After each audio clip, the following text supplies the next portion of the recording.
oh, they need us. They don't need us. True. And that's the truth. And that's the a truth bomb that's a little hard to hear, but it's the truth. They don't need us, Right. They you don't. know, because we can't fix another person. There's no way that we can change free will of somebody else. Right. No matter what we try, no matter what compliance technique, and we may be able to do it temporarily, but that's going to cause another line. Right. That But I mean, there's so many truths you have to come to on your own that nobody else can even lead you there, honestly. I mean, how many times have we offered beautiful information to somebody that they were like, I don't get it. Yeah, I don't think you know what you're talking Yeah, about. of course. Or, you're out of touch, or, that Mm-hmm. stop judging me. Oh, I Or love how that many times phrase. have we given such brilliant advice to someone else that we're not taking ourselves? Do you ever feel like no matter what you do, it's not good enough? Like perfectionism is the only standard, yet you're still left feeling behind. Perfectionism keeps us stuck. It robs us of our peace, our joy, and our freedom to just be. That's why I created Beauty of Imperfection, Good is Enough, a guided workbook to help you let go of the pressure, quiet your inner critic, and start celebrating progress over perfection. Inside, you'll find journaling prompts, tools that remind you your worth has never depended on being perfect. It's time to embrace the beauty of imperfection because good really is enough. And let me remind you, you are always worthy. You already are. Get your copy today.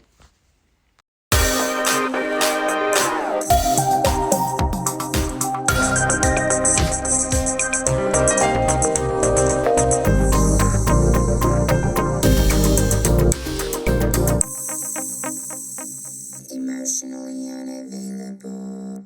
Welcome to Emotionally Unavailable, the podcast where we dive deep into the world of emotional availability and intimacy. I'm your host, Malisa Hepner, and I can't tell you how excited I am to have you join me on this journey of self-discovery and connection. Whether you're navigating the complexities of relationships or exploring your own emotional landscape, this podcast is here to inspire, empower, and entertain. So get cozy and let's explore the depths of human emotions together.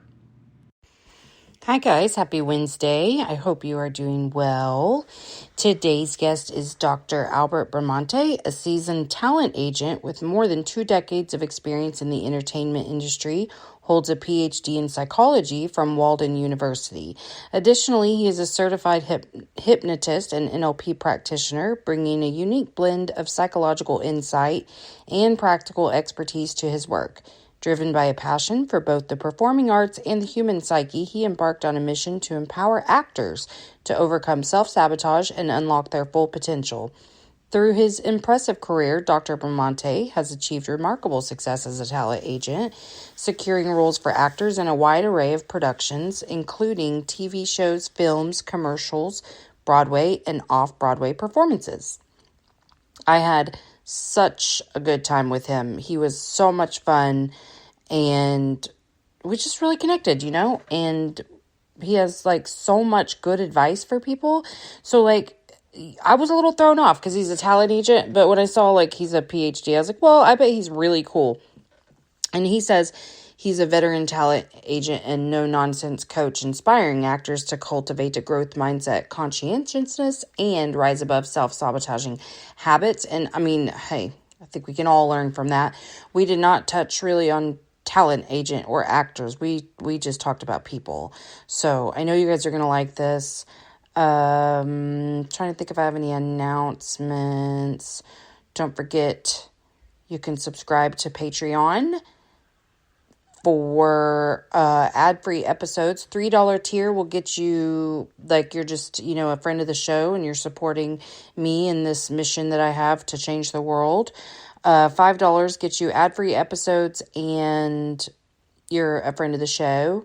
And $10 will get you ad-free episodes, and my monthly workbook that I release will be included in that, which is less than what I charge for the workbook itself. So hello. And if you're not familiar with Patreon, it's really easy. So there's an app, you can download it, and that's where you can listen to the episode and see, because my $30 tier will actually include like the episodes that people are listening to on Spotify, Apple, whatever, the $30 tier will include ad space for those episodes and a feature on my Patreon site. So, anyway, I think it's cheap. It's a affordable way to support the show, but that's enough, begging for money. Speaking of that, please be patient with ads. They are a revenue source, and that is a good thing. So, yeah, I think that's it. I hope you guys are having a great week. I know you're going to love Albert. Make sure to check out the show notes for his links, and we'll get on to it. Here's me and Albert. Emotionally unavailable. Well, welcome. I'm so happy to meet you. Thank you for your patience with the tech issues. It's literally always something around here. Sure. Um, you So didn't even thank you know for you were going having to me meet on here. the tech genius today, did you? Not at all. Learning every day. Audience, Okay. I was really excited because I could not hear him and I did all the things I knew to do, but then I tried one last thing and it worked. So I'm feeling pretty on top of the world right now. Okay, so you okay, first of all, why do I feel like it's so cool that you're a talent agent? Like, I just think that's the coolest thing. I think you may be the first one I've had on this show. But for today's conversation, you have a lot of skills with people in general, and that's who my audience is. So we were gonna just visit about these amazing things that you are helping your clients with. Um, I Sure. kind of wanted to start with you, like, cause I don't even know where to start because the question I want to ask actually is, are you spiritual? Because I feel like a lot of the things that you're teaching have a spiritual component, even if you're not like as woo woo as I am. You know what I mean? Yeah. I mean, I guess you could say I'm the best of both worlds, and depending on who you ask, it's like where I'll play. I can get, in that woo woo space, or sometimes I'm just woo, where it's just okay, a little bit of spirituality and science. So it really depends on the context. So one thing I've always been, when it comes to my beliefs, I'm not one to force anybody into or pressure on anyone believing a certain way. I'm Right. allergic to that. I sometimes I've been around communities where people who were, you know, heavily religious, which is great. I appreciate that, and I appreciate the religion, and I honor that. But I'm not a fan of when you try to when people are judgmental because they may not follow a certain spiritual path that they're following. Right. Right. Well, and so then it sounds like you're really good at meeting people where they are and kind of saying, okay, this is what I'm Yes. seeing, and here's how we could shift our perspective just a little bit. Hmm. Absolutely. And, Yeah. and and that's the key thing is meeting people where they're at. I agree. But see, I feel like I learned that as a tenet of social work. So how did you come to that place? Because even just your energy is just very kind and uplifting. So I just wonder how you got to that place where you could be non-judgmental and meet people where they are. Well, I think just that's who I've been because I'm not a fan of people that are judgmental. And I think that was the biggest thing with me growing up is I didn't encounter people that were judgmental who their one way of thinking was the only way. Whether that be religion, politics, or anything was just my way is the right way was the Mhm. mentality. So it was like very egocentric approach. So for me, I think that was the biggest thing of just me personally being not a fan of that. Yeah. Secondly, with my background in psychology, I think what led me to really thrive in that area is the ability to have a tolerance for different viewpoints and different perspectives, and that's important too. Is Mhm. tolerance is a big factor, and so that was really really important to me is tolerance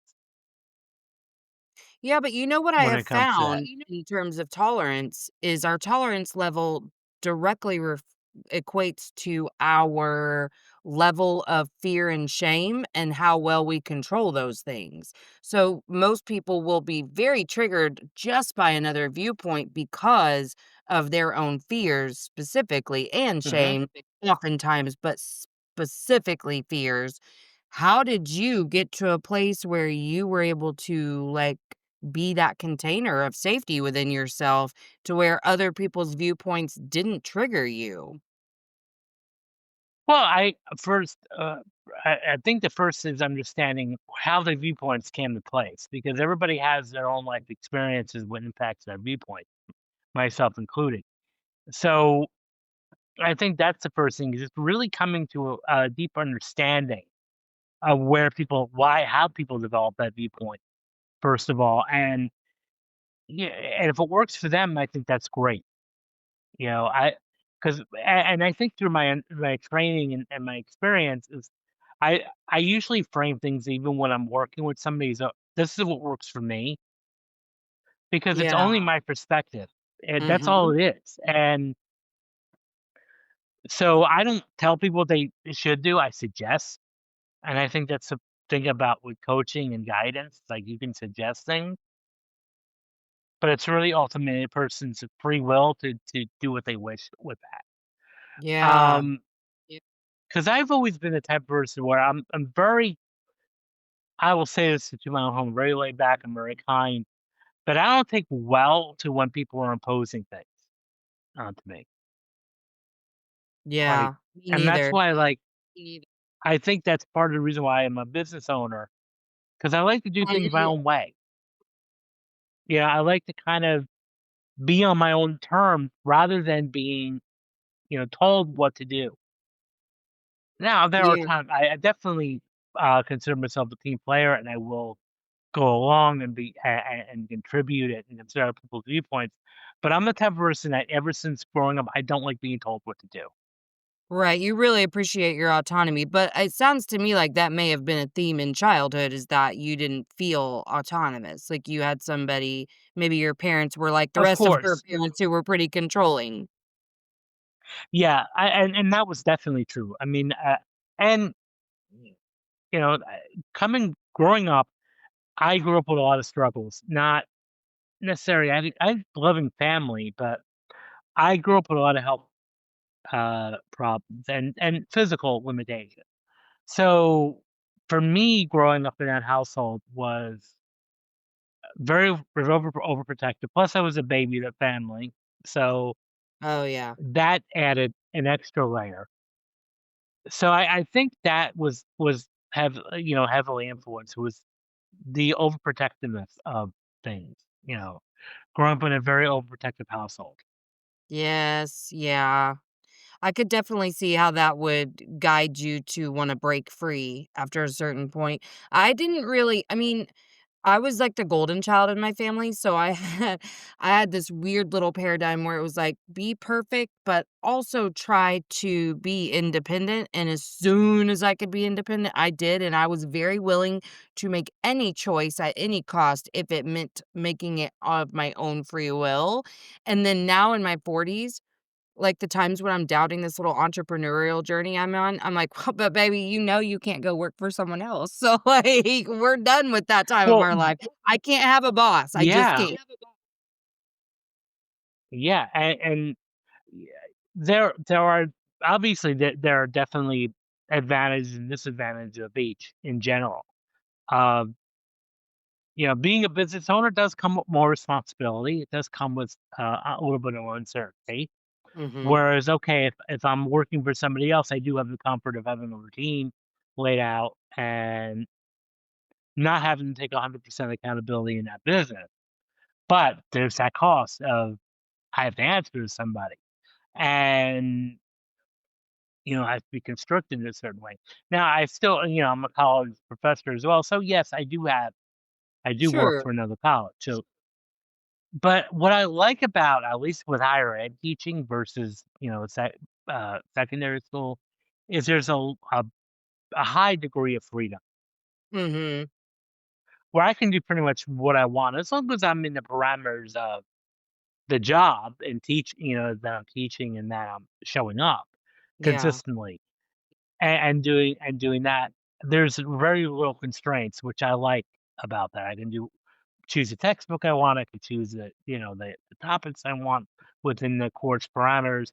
There's a lot of stuff I can do on my own. So Yeah. technically, in a sense, I'm not Well, and it in almost an feels environment where I'm like being controlled. contract work. You know what I mean? Like, cause I do some contract work, but I'm still in charge. That's the way I Yeah. view it. Like, I'm in charge of Well, how yeah. I live that life, and 'cause I can't go into, like, a place 8 to 5 every single day and be talked to about, like, tank tops. Like, I just that was the thing about my last job was working in a school. I was just so tired of the mundane, like, "Oh my god, you can't wear that to school." And it was like, "Oh my god, it's not even that serious." Or Right. dresses Yeah. that like, I'm not wearing a dress that's too short. It's never been my style to do that, and I have shorts on underneath. Grow up. Like, it just gets to a place where I was like, I find myself doing really petty things to try to get in trouble now." So, like, we're done. Mhm. But I think it just calls Yeah. to desire for freedom and autonomy. I mean, like, we could complain about jobs all day, but I think that well, I wanna ask this before I forget. How Mhm. like, you must know yourself very well if you're so able to understand why people do the things they do.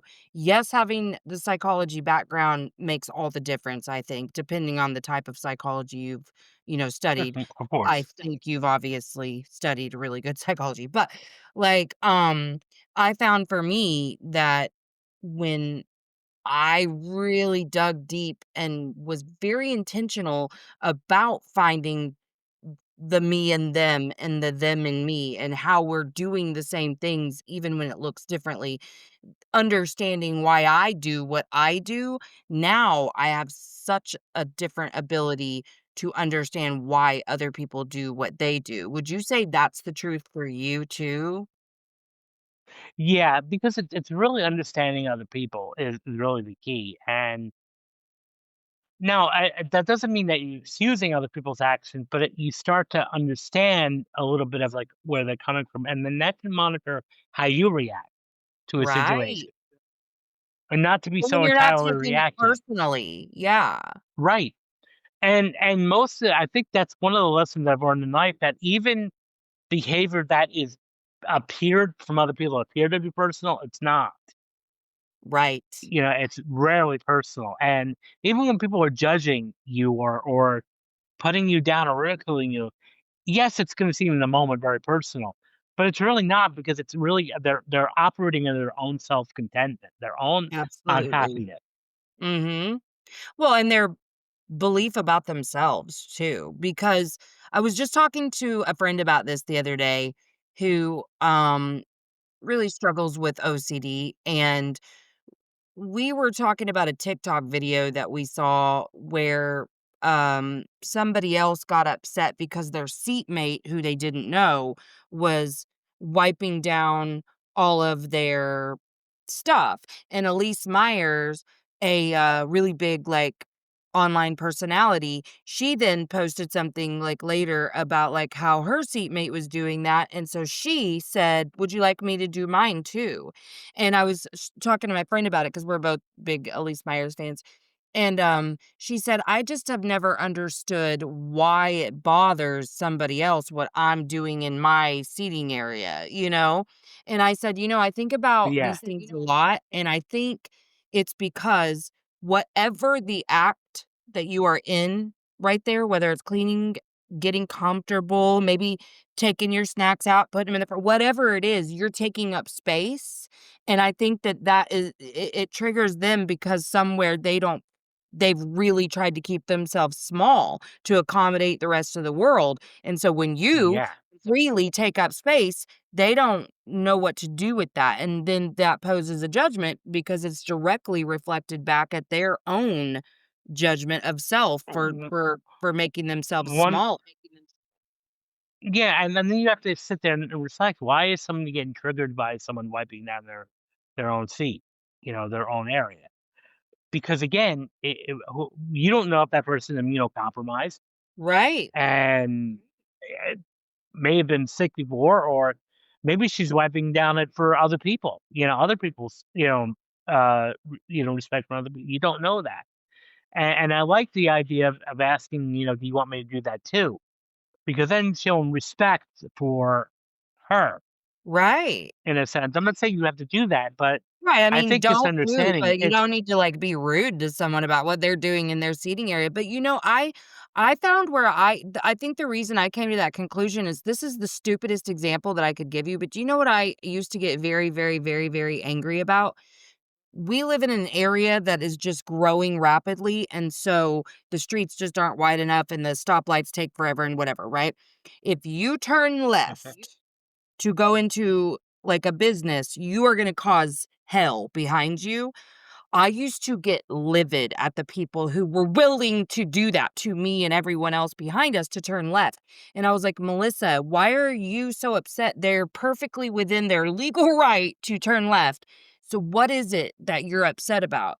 And it's because I would freak out. If it was me turning left and I saw the traffic building up, I would Mhm. freak out, and I'd be like, "Oh my god, they're all gonna be mad at me," and blah, blah, blah, so I didn't feel comfortable taking up that space, and so when I realized, "Oh, you think that they should not take up space because you Mhm. don't," which is another way that we build up expectations and social contracts within those expectations, it was a real eye-opening experience for me to say, "Hey, they can, but baby, you can too. You can turn left. Like, this is a part of normal everyday Yes. traffic." Yeah. I mean, if there's no rules in the road to telling you that you can't turn left, then that's right. But most of the time, and this is where even basic psychology comes in. Very rarely do other people trigger us. It's what reminds us of ourselves that we're seeing in them. So one of the exercises I do with my students, usually in the beginning of the semester, is I have them think of people that really make them livid or like that, get under their skin. And I make them list the qualities. What makes you really hate, quote unquote, hate this person or be triggered by this person. And then I'm like, so now look at those qualities within yourself. Mhm. And a lot of students are very shocked to find that it's not the other person, it's you that's Yeah. getting triggered. Yeah, and And it's about you because you don't Mhm. like that thing about yourself, and you can easily see it in somebody else. Right. And so that's where I'm like, it. One of the things I guess when I came well into my 40s is I stopped caring what other people thought of me. Yeah, that's the And beauty there's a popular of 40s. saying, which I think is very, very true. It's none of your business what people think of you. Mhm. And it's not because, again, it's like, one of my comebacks, I always tell people, if somebody says, I don't like what you're doing, I don't like you.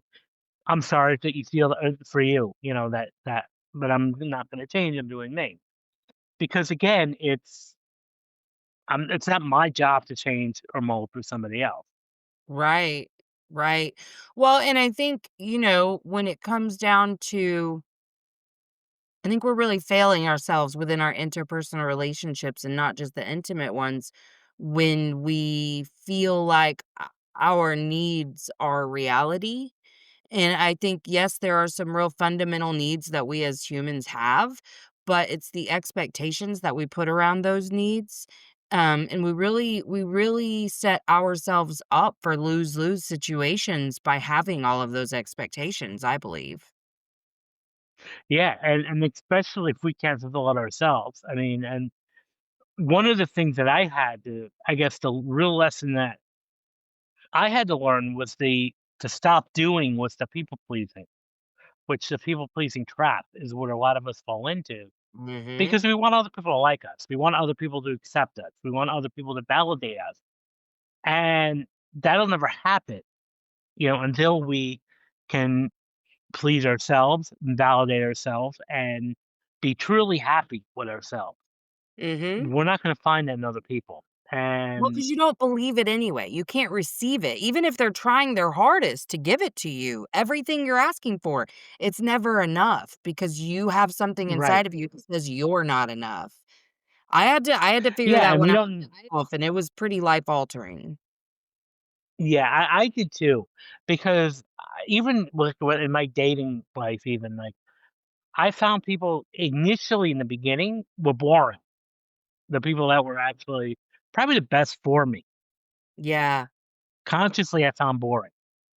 And I look back, I'm like, this probably person would have been really great if I gave them a chance.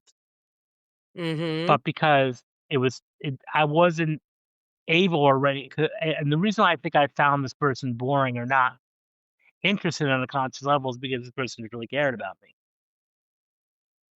Yeah. Well, and when your nervous And system it is was, wired to believe that chaos is safe. yeah. And so, and with most people that fall under the codependency, people pleasing things, we're more drawn to people that are really chaotic. Uh-huh. Yeah. Yeah. I always laugh about my husband. The more "Honey, messed up, you the better. definitely have You a know? type." Yeah. The It's most so like the most effed up of your life. It's like I want to be. Let's be friends. well, because us little codependents, we wanna fix. Because then if we can fix you, we can ignore everything that's happening in ourselves. I realized that Right. even with my friendships, I was drawn to people who needed me. Me too. And then at the end, I'm like, "Nobody loves me the way I love them." Well, honey, you don't even love yourself. Come on. Beautiful Anonymous changes each week. It defies genres and expectations. For example, our most recent episode, I talked to a woman who survived a murder attempt by her own son. But just the week before that, we just talked the whole time about Star Trek. We've had other recent episodes about sexting in languages that are not your first language, or what it's like to get weight loss surgery. It's unpredictable, it's real, it's honest, it's raw. Get Beautiful Anonymous wherever you listen to podcasts. Well, and the thing about it is, or else codependence, we even have the illusion that they need us. Like, oh, they Mhm. need us. They don't need us. True. And They that's the don't. truth. And that's the a truth bomb that's a little hard to hear, but it's the truth. They don't need us. Right. They You don't. know, They because don't. we can't fix another person. There's no way that we can change free will of somebody else. Right. No matter what we try, no matter what compliance technique, and we may be able to do it temporarily, but it's going to cause even another thing of Right. But I resentment. mean, there's so many truths you have to come to on your own that nobody else can even lead you there, honestly. I mean, how many times have we offered beautiful information to somebody that they were like, I don't get it. Yeah, I don't think you know what you're talking Yeah, about. of course. Or you're out of touch, or that Mhm. stop judging me, and Oh, I or love how that many times one. have we given such brilliant advice to someone else that we're not taking ourselves? It's Oh like, god. Every piece of yeah, brilliant advice in every, my former life I wasn't taking so far. of course. I'm like, hello. Think you maybe wanna, take your own advice there, and a lot of times it's not, because it's easy for us to describe other people, like, even whether it's just giving advice, even describing ourselves, a lot of people are stumped when you ask them to tell them about themselves. Oh, yeah. But if I say, "Tell me about your friend," or "Tell me about this person," they can go on pages and pages. Yep. Well, I think most of us really are people pleasers on some level, and we learned that the We more we are, can yes. cater to other people, the safer we are, the more love we're gonna get, so, yeah, I could tell you all kinds of things about my friends, but I remember at a job starting a job and them talking about, like, "What do you like to do in your free time?" And I was, like, sitting there like, "Well, I can't say drink, but that's literally it." Like, Right. I had no hobbies at all, like, at all. So, I was just doing that, wine mom thing where you come home and, you're drinking wine in the evening or whatever, but, it wasn't until I'm asked, "What do you do?" that I'm like, "Well, I'm not gonna say that, but that is really all I've got right now, so I should probably fix that." I Yeah. didn't even recognize Yeah. it. Of course, because even sometimes people ask me, "What are your hobbies?" I like to read, and then I'm thinking to myself, "Wow, I'm really boring." But I think a lot of times we're so inclined to think about other people, and we don't even think about ourselves. Well, I think we were And programmed that the way, honestly. Anyone Yeah, in I my mean, generation and older, that was the silent generation and the boomers, like, they trained everyone to only care about other people and not in a good way. right, It was all and, really to children are glorify seen not. them as parents because that was the only Yeah, thing they cared about is how we made them look. and it was the whole idea that children should be seen, not heard. Yep. Absolutely. We were definitely like 2nd, 3rd class citizens even. I mean, we were not people to them. We weren't humans with needs. We were just an extension of them, and they got to tend to us in whatever way they deemed fit, and oftentimes, it wasn't good. Right. Of course not. No, it was never good because that was what we were told not, again. And then when we did express ourselves, we were yelled at, Oh, yeah. or Oh, you didn't really in childhood, you really didn't dare. I mean, unless you were the rebel of your family, you really didn't dare talk back. Like, everybody kinda right. just took the line. There was occasionally of you'd be like, "But why?" And you learned really quick that wasn't the way. Because I said so. Yeah, Or I exactly. said Because so. yeah, that's exactly right. Or the best saying, stop crying, I'm gonna give you something to cry about. Yep. Have you seen I don't know if you're on TikTok. It's funny that you just said that because I was just I don't know why I was thinking about this as I went to sleep last night, but there was a trend a couple of months ago of people asking like their Gen Alpha children to complete phrases that like us Gen X children were set told, you know? So like they'd say, "Okay, so children are," and we know immediately to be seen and not heard. But the Gen Alphas would be like, really beautiful." Like they were giving the best answers. It was so healing to watch, honestly, because they had no idea what any of and so whenever Right. they would say when I say jump, they couldn't answer that. Like they're all of the phrases that we grew up hearing, they didn't know a single one. And I was like, we're okay, we're doing better than I thought. We're doing better than I thought. Yeah, Because there's that a may lot of not be those a bad thing don't do that. that they don't know that. Oh, no, and that At was least the we whole can spare point, them was that. just to say, like, "Look, guys, we're doing alright. If our kids don't even know these phrases, give yourself some credit." And it made me so happy because, I mean, yes, Gen X makes so many jokes about the fact that we were literally made to stay outside all day, but we're Mhm. laughing through our pain because sure, we can look back and we did have a lot of fun outside, but we were also, A, in a lot of dangerous situations, and We B, didn't even know. neglected. Exactly. We look back now and we can see what the danger was, but, like, nobody knew, nobody cared, as long as you weren't infringing upon their life. Right, and you went outside, you didn't stayed out until the street light came on, that's when you knew to go inside and get dinner Mhm. and have dinner.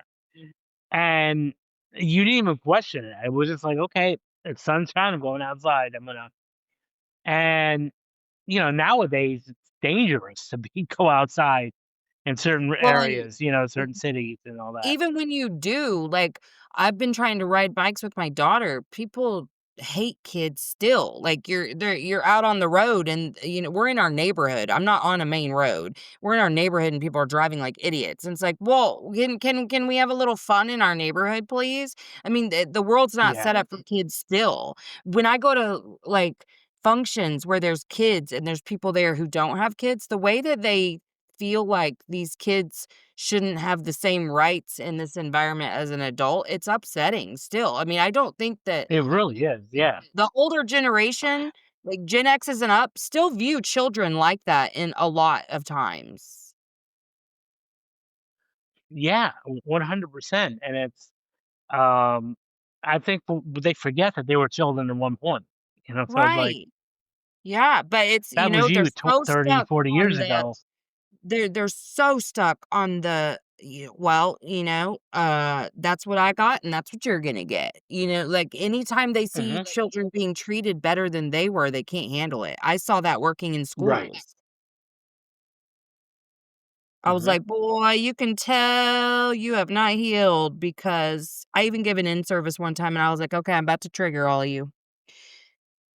Is it possible that you don't like some of the trauma-informed practices that we're trying to implement because it's like the older sibling thing? Like, "Well, if I had done that, I'd have gotten my ass beat, and yet you're gonna let them get away with it." Like, is that what's coming up? And I got a lot of resistance, but not, like, super rude, thankfully, because I'd lovingly prepared them for the fact that, like, you're not gonna Yeah. like what I'm about to say.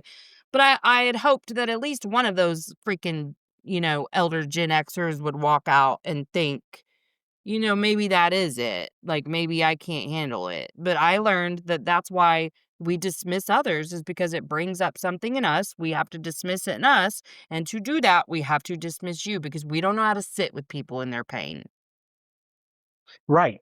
And we don't know how to do that, and especially if they're pain is freaking paying us, we gotta shut it down, and we'll do it Oh, at anything at all costs. absolutely. Absolutely. Well, and I think inherently we as people are good. So when you hear somebody else hurting and you see it for yourself, it is hard. It hurts you. And so immediately, if you're not somebody who's done the work, you're going to dismiss it because you can't handle the way Mhm. you feel when you hear them crying. Right. Because it bothers you at the end of the day that they're Yep. crying. Mhm. Now, I will say crying, like, the actual act of crying when it's children, the noises, I kinda, like, borderline misophonia for certain noises. It is very, like, overwhelming and overstimulating for me, but I'm so much better. That was a struggle that I had with my very emotional daughter, is sitting with her about her big feelings. I was so dismissive to her for so long because I didn't like the way I felt.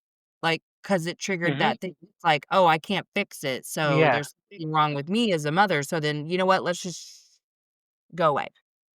And so, that's Yeah. something I really had to work on with her is just to be there, understand that there's times that she's gonna be disappointed no matter what, and I just have to sit with it, and Yeah, you I have don't to have. be okay with that, and that's why I think a lot of the newer, the younger parents, somehow doing mistakenly thinking that they need to be their child's friend or that their child's like, always has to be happy, Mhm. um, and that I think is misinformed and it'll backfire because,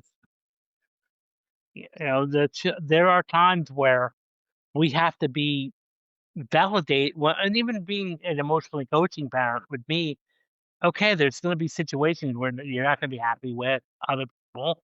There's gonna be situations you're not gonna always get what you want in life, and you have to be okay with that. Sometimes you just gotta get that ice cream out and be like, do we need to sit together for a little while, watch our favorite movie, veg out? What are we doing? What are we doing?" There's Yeah. just things that you can't fix. There's a lot of things, and I know that's been my big struggle. Not being able to fix disappointment with my children is very hard for me. Like, I'm It like, it it "What it do you is, yes. mean?" And part of that is, well, even I think it's having that open, transparent communications. Look, I'm not gonna be able to fix everything for you. This is a Yeah. part of life. What I can do, I think, as a parent, is help you manage those disappointments and Mhm. work through them. Right. But Understanding they're not about you. Like, again, their shit's about them, your shit's about you. People do things from their own place of fear, pain, shame. It's not about you, even though it feels like it was about you because they did it to you. Nothing that anybody else does changes your worth or value. right, and it doesn't change your words of value. Absolutely. Yeah. So what is like the number one thing? That's probably a loaded question and maybe hard to answer, but what do you feel like most average people are struggling with in terms of, like, a barrier to success? A lot of it is self-imposed limitation. It's really you're in their own way. They're they analyzing too much. They're guessing too much. And a big thing is fear. Fear will hold you back tremendously. And a lot of times we don't even realize it's fear, so we'll come up with justifications to ourselves consciously of, this is not worth my time, or this is a waste of time, and Mhm. rather what's really happening is fear. And so our conscious minds then come up with logical reasons why we shouldn't do X, Y, or Z, or why we Absolutely. shouldn't pursue this or pursue that. Because again, it's fear. So we're coming up with conscious reasons why we shouldn't go to this event or why we shouldn't, do this task. And a lot of times that's out of fear, and it's out of the safety, the need for safety, and that they can really hold us back. Absolutely. Well, because 'Cause- people think that fear looks like, I'm afraid to, like, fail, but like, I'm afraid to get it wrong. But what so much fear that's holding us back is, what if I do it all right and I get my hopes up and it doesn't work out the way I want it to? Like, how can I handle that level of disappointment? And I think that's a really um, subconscious thought, but I feel like it really is one that we struggle with. absolutely, it's a major struggle because it's that, am I doing the right thing? Am I going to reach the right goal? Am I, what's it's getting the ability to step outside your comfort zone, because that's the biggest thing is, well, why we're so addicted to comfort, and we're so Yes. addicted to playing it safe.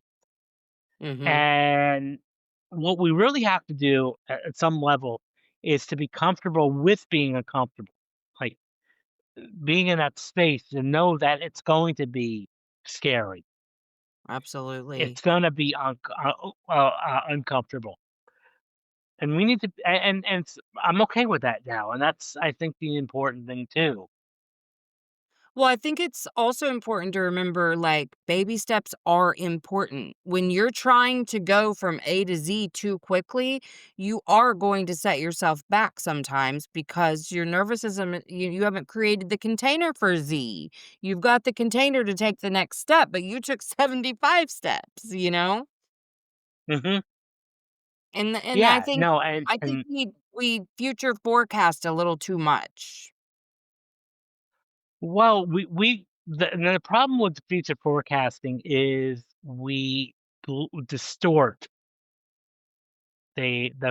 Mm. the outcome, because we're so focusing on what could go wrong, that even if we sat and looked at the situation objectively, the outcome of what went wrong, even if it does go wrong, worst case scenario, the actual reality of it is not going to be nearly as bad as what we're imagining it to be. Mhm. And I could talk from this from experience, because in 2023 was my one of my previous talent agencies I was co-owner of, and I was making a partnership split, and going back out on my own. And for months, I was so worried about what are my existing clients are going to leave me? What are they going to think? That I'm leaving this, and I just kept playing the scenario over and over again in my head that this is going to go Yes. horribly wrong, and I'm going to have everybody's going to leave me. And then when the actual thing happened, when I did make the announcement, did make the split, it wasn't 10%, not even 10% about Right. um, what I thought it was gonna be.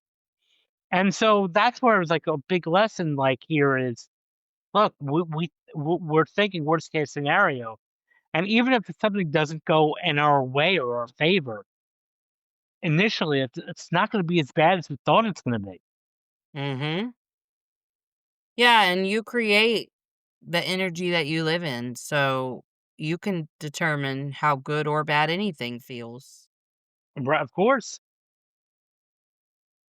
Man, Albert, I've loved having you here today. Before we wrap up, is there any final words? And then tell us what you got going on, offers you have, and where we can find you. Sure. Well, I think the biggest thing is to stay committed to, who you are, and not live your life on somebody else's expectation. Mhm. So take that vacation, do that what you want to do, because we only have one shot at this. If you Yeah. think about it. Now, what I have going on for me, first of all, I encourage everyone to check out my book, Rise Above the Script, um, which was published in 2024. It's on Amazon. Is both as all three is an ebook, paperback, and audiobook. So I would highly encourage checking that out. What I have come down is I have more books down in the pipeline. One is definitely be about people pleasing, overcoming that. So look for that in 2026.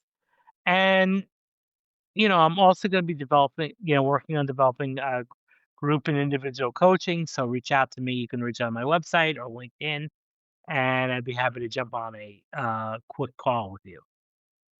I love that, and I'll make sure I have all those links in the show notes too.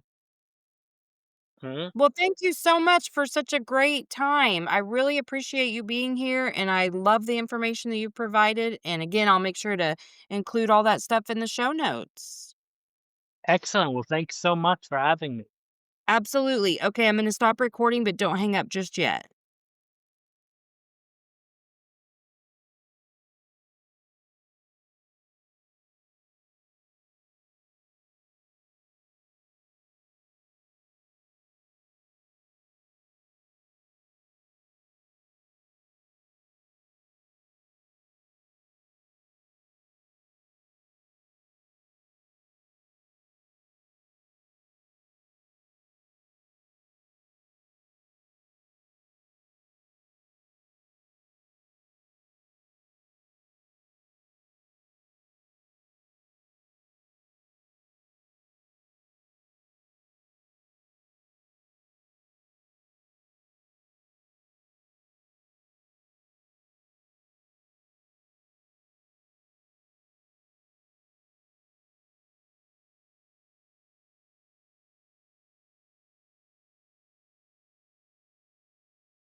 Emotionally unavailable.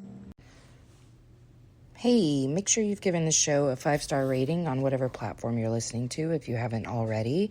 And check out my website, empoweredwithmelisahepner.org, or my link tree on Instagram at melissa.hepner to check out my latest offers or workshops.